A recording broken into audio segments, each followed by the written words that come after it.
Hello, Scorpio, Sun, Moon, and Rising. Welcome to your horoscope for this Taurus season, which is from April 20th to May 20th of this year, 2018.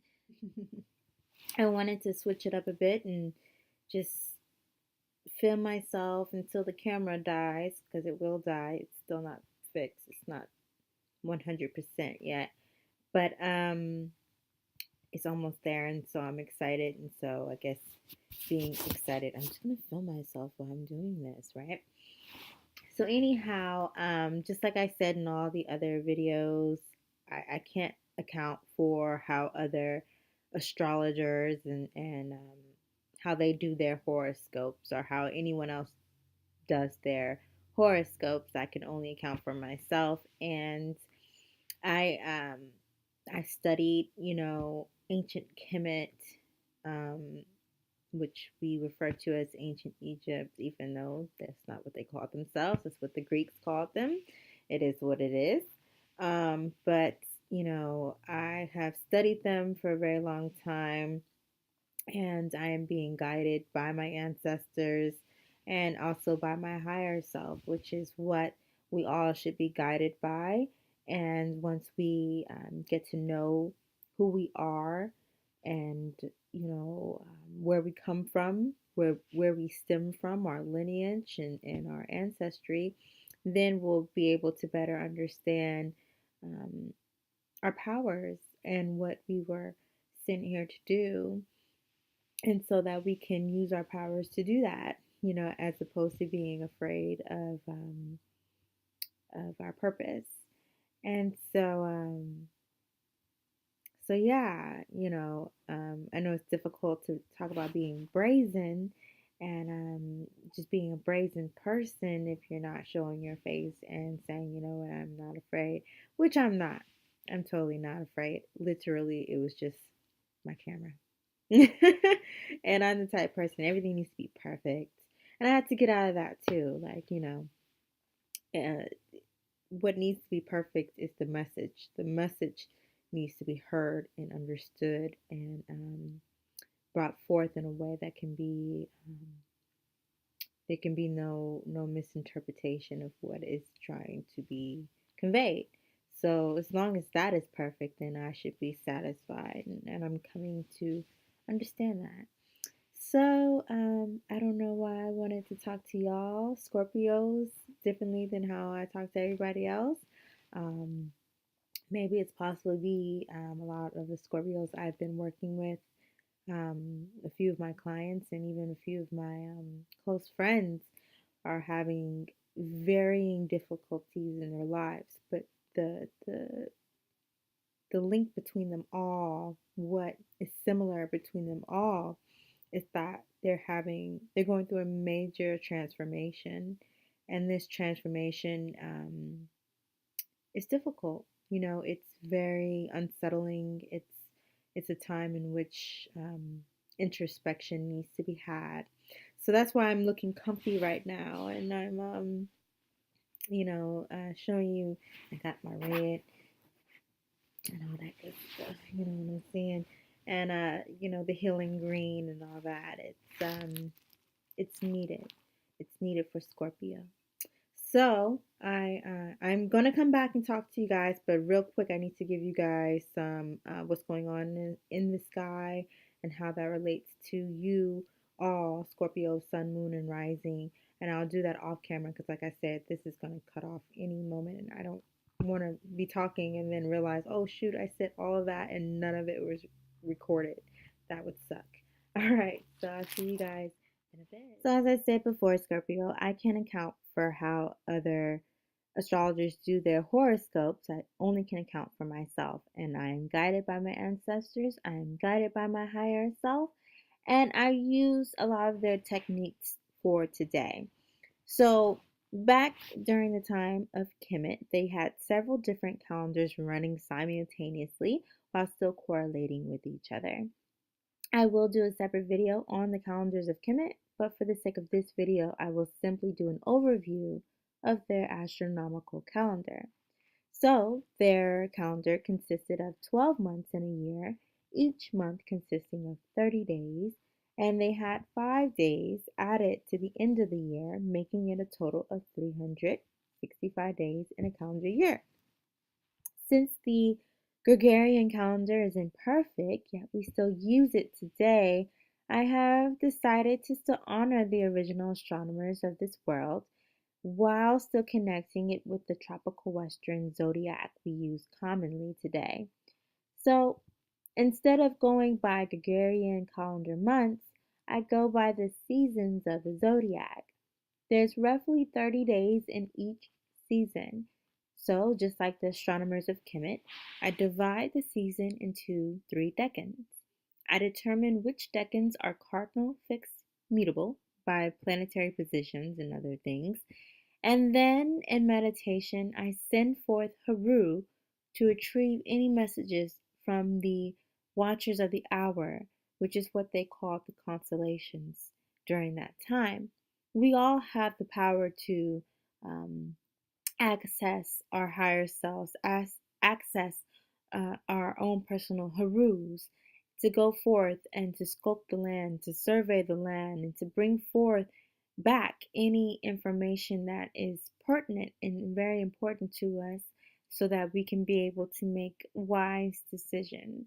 So if you play games like I do, I play like Assassin's Creed, and they just had this new one come out, a witch, and they are in Egypt, and they have a Haru, and he goes and scopes out stuff and sees where the enemies are, and see where just everything is at, not just enemies, but just everything. And I thought that was just so hilarious. I was like, yeah, for sure they're working with someone who knows what they're doing, because that's exactly what happens.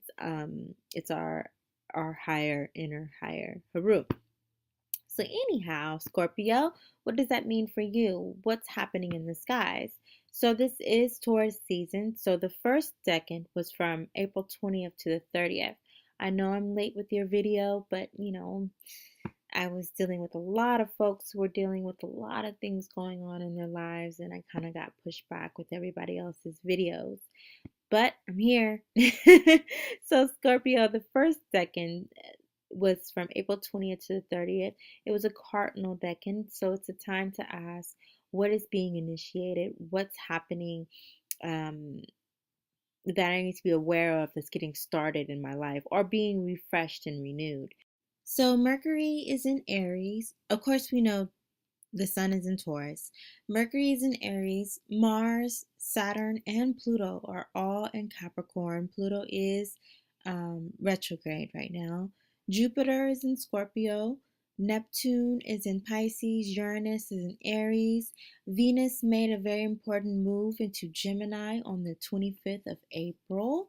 And so, what does that mean for you, Scorpio? What was being started? What was being some travel related to work or involving your job, um, a lot of anxiety, and lack of positivity around you, possibly even deep depression for some of you. There was definitely grief over something. Something was making you feel very sorrowful, and um, you were dealing with it primarily mentally, and this dealing with it so much in the mental realm caused your body to go through aches and pains, um, depending on how deep the grief was. It manifested onto your body and showed in flu-like ways, or just a pit in your stomach type of thing, you know. It's like making everything on the inside. You know how they always say that sad is like usually attributed to blue, but your type of sad is not just any type of blue. It's like a dark, deep, sorrowful blue. Not navy, but you know what I'm seeing. You can see it. I know you can. It's not a navy blue, but it's so deep. It's so like it just looks like it's looming. It's just looming. Okay. Like crying at night and trying to fight off negative thoughts. And like I said, some of you guys may be defending your past words, like things you said in the past might come back to bite you. Um, it's just a feeling of like things are outside of your control, and you want to gain control, but it switches up. If it hasn't switched up already, it will switch up, and you will gain clarity, and you'll be able to your circumstances will be illuminated to the point where you'll fully understand why these things happen. You'll fully see the full 360 of, this had to happen in order for these chains of events to take place so that I could come to this point. So if that hasn't happened yet already, it will be starting to take place. You'll be able to start seeing that light come through and bring clarity to you, as well as a switching in your fortune. You go from being very just like, oh, this is a lot, this is a lot. And then all of a sudden you realize, I had to go through that because at the end, I had to see how highly favored I am. So, balance will be restored in your life if it hasn't already. You'll be When I was doing the meditation for you guys, I did this like 2 nights ago. I actually did it on the full moon, since it was y'all moon. I was like, I'm about to do their meditation tonight and see what's popping. And I just kept hearing bells of, and I don't have bells in my house. But it was just like bells of liberty, bells of justice, bells of justice were ringing for you, Scorpio. And this has a lot to do with with Jupiter being in Scorpio. It's a very Shango-esque energy on its own, but for you, Scorpio, it's an added addition of Oya. And Oya, she brings the winds of change. Um, Whenever she comes, things are going to change.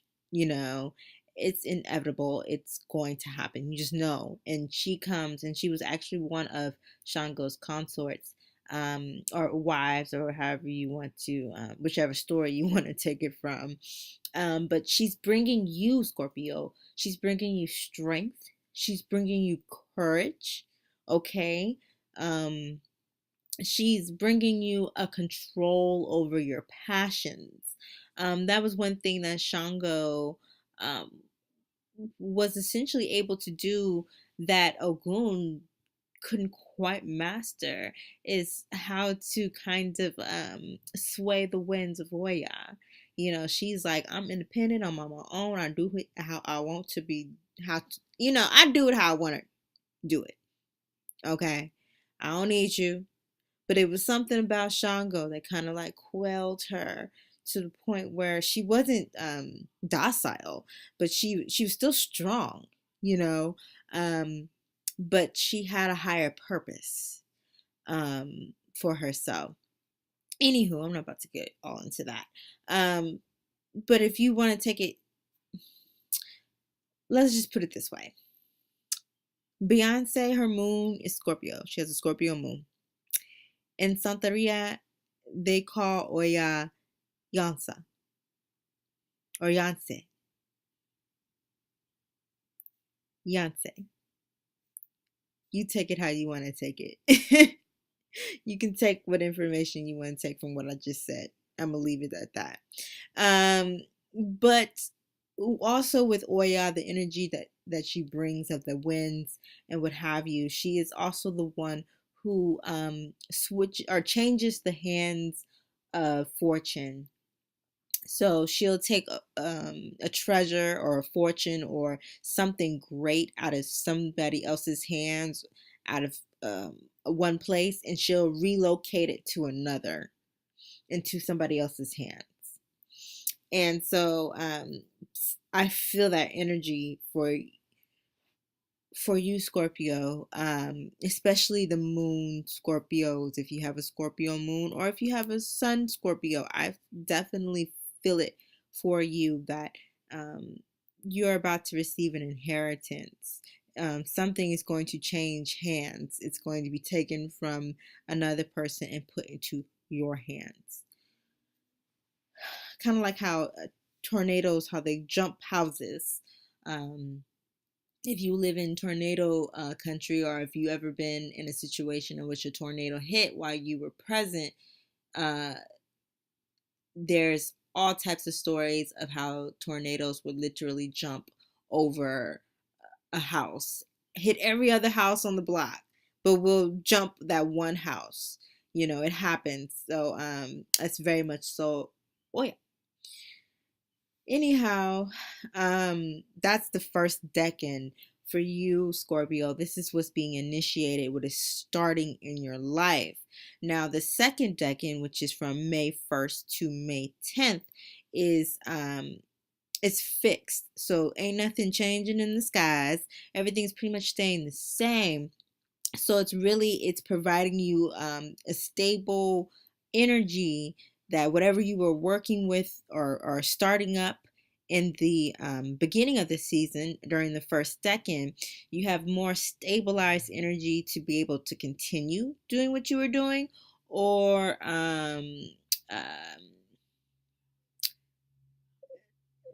yeah, create more of a stabilization to your projects. If there's too much going on, usually we can easily get distracted or lose sight of what we're trying to do.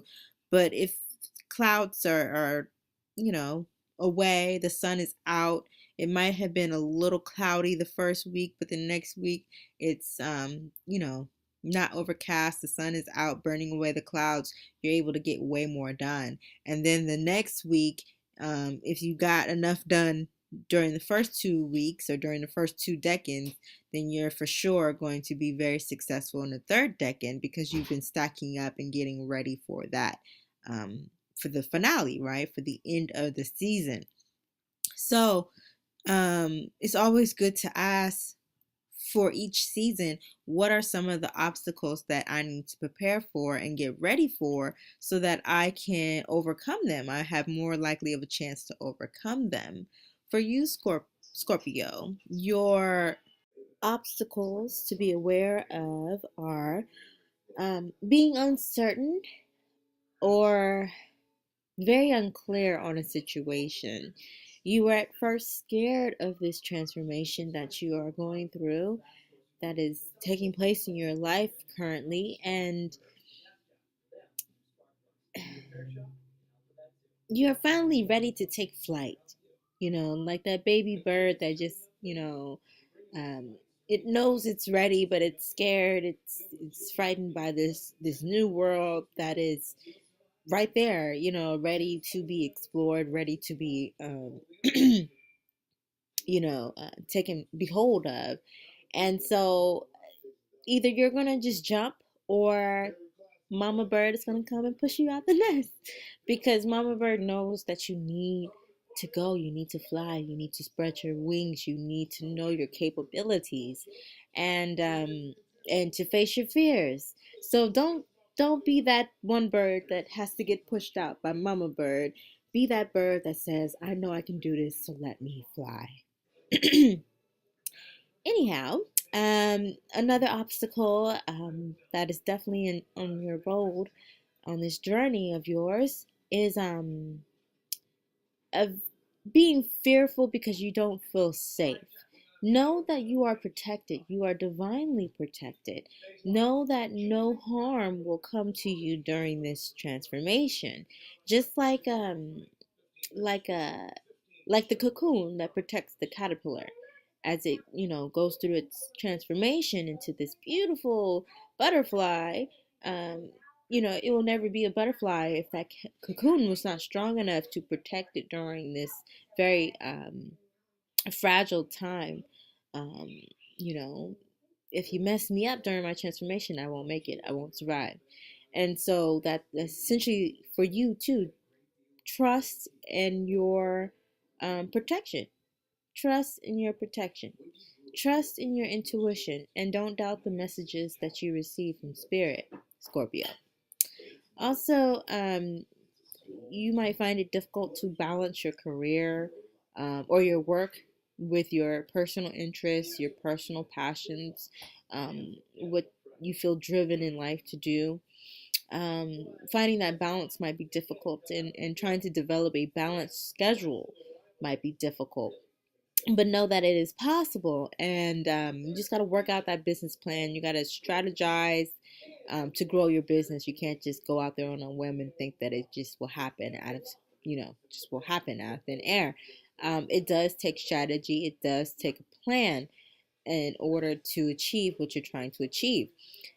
Just because you plan it does not mean that it would never happen. Anyways, trust in your savings, get that savings going. If you don't have one already, establish one somehow or another. I don't like telling people what to do with their money, but saving for a drought is always smart. I mean, have something stashed away for, slow days. And learn to be the master over your money. Stop thinking that you don't have enough. You do have enough. You have plenty, and you will always have enough. Just make sure that you are being wise with how you spend it, how you divvy it up, and what you do with it, right? There will be temporary changes that will take place, changes that might require you to sacrifice certain things, maybe stop certain behaviors in order to ensure the purity of this transformation that's taking place for you. It's um, like, for instance, eating healthy, right? Eating more fruits and vegetables and leafy greens, quitting smoking. You've been talking about it for a long time. Now it's time to do so. What else? You know what type of behaviors just have not been working for you in your life. You know that they need to get cut out, no matter if it's for forever or if it's just for a short period of time, just until you get things sorted out and in order in your life. Whatever it is, it's going to require you to do it so that this transformation won't be, just to ensure the purity of this transformation. All right. Um, there's going to be a lot of connection with the ancestors and certain elders in your community, and of course patience through all of this changes. All of the changes are going to require patience from you, long suffering from you, temperament from you, taking the time to reflect and spend time with yourself, to listen to your higher self and be purified of all the old dying ways. They're just simply not going to, you just can't take it with you on your way of ascension. Like, you're going higher now. Certain things just have to fall away. They're just going to weigh you down, and they're not going to allow you to go to the heights that you were designed to go. So, don't allow them to do that. So finally, you have your final decan, which is a mutable decan. It's from May 11th through May 20th. So anything is possible. Anything can happen. It's mutable.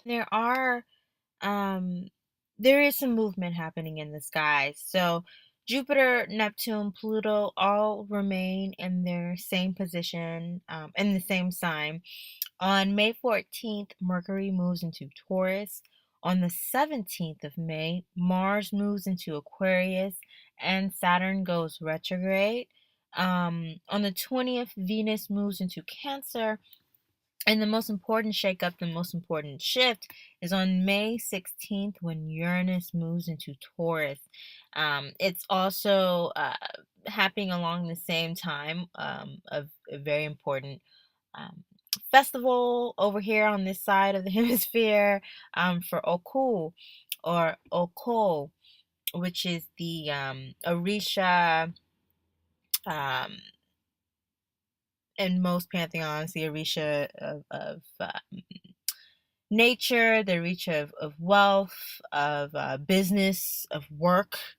You know, along those lines, he works pretty pretty closely with a few of the Orishas, namely Oshun, Ocean, Ogun, Yemoja, the list goes on. All right, so that's pretty cool. I might do something on him and or that energy, that principle, that spirit, that Orisha.